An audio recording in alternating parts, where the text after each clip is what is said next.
Ein ganz normaler Tag. Hugo saß auf dem Sofa und schaute die neueste Folge der Doku-Serie Die geheimnisvolle Welt der Bandwürmer an. Da fiel ihm ein: Verdammt, ich muss ja noch einkaufen. Mit viel Trauer schaltete er seine Lieblingssendung aus und machte sich auf zur Bushaltestelle.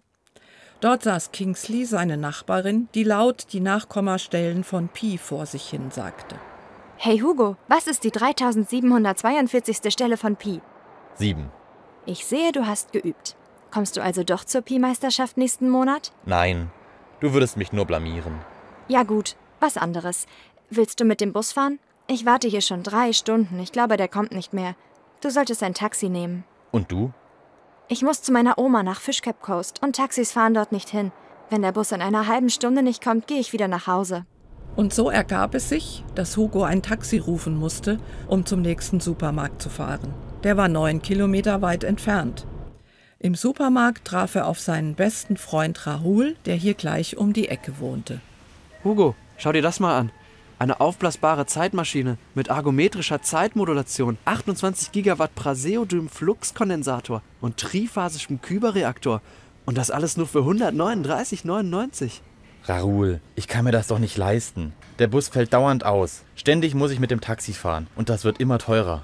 Das war abzusehen, seitdem die Taxifahrer-Gewerkschaftspartei eine Mehrheit im Stadtrat erhalten hat. Die haben Klimaanlagen in Bussen verboten, sodass Busfahrer dauernd wegen der Hitze in Ohnmacht fallen. Wer hat die eigentlich gewählt? Das heißt, es gab Wahlmanipulationen, das konnte ihnen aber niemand nachweisen. Hugo, wenn wir zusammenlegen, können wir mit dieser Zeitmaschine in die Vergangenheit reisen, die Wahl zurückmanipulieren und so dafür sorgen, dass die Busse wiederkommen. Gute Idee. Ich habe eh nicht genug Geld, um wieder mit dem Taxi nach Hause zu fahren.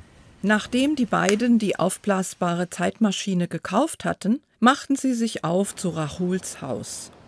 Auf dem Weg trafen sie auf Kingsley, die auf einer Bank saß und laut Nachkommastellen von Pi aufsagte. Kingsley, was machst du denn hier? Ich dachte, du wolltest nach Fishcap Coast. Hi Hugo, hi Rahul. Der Bus kam doch noch, aber dann ist der Busfahrer hier bewusstlos geworden und musste ins Krankenhaus.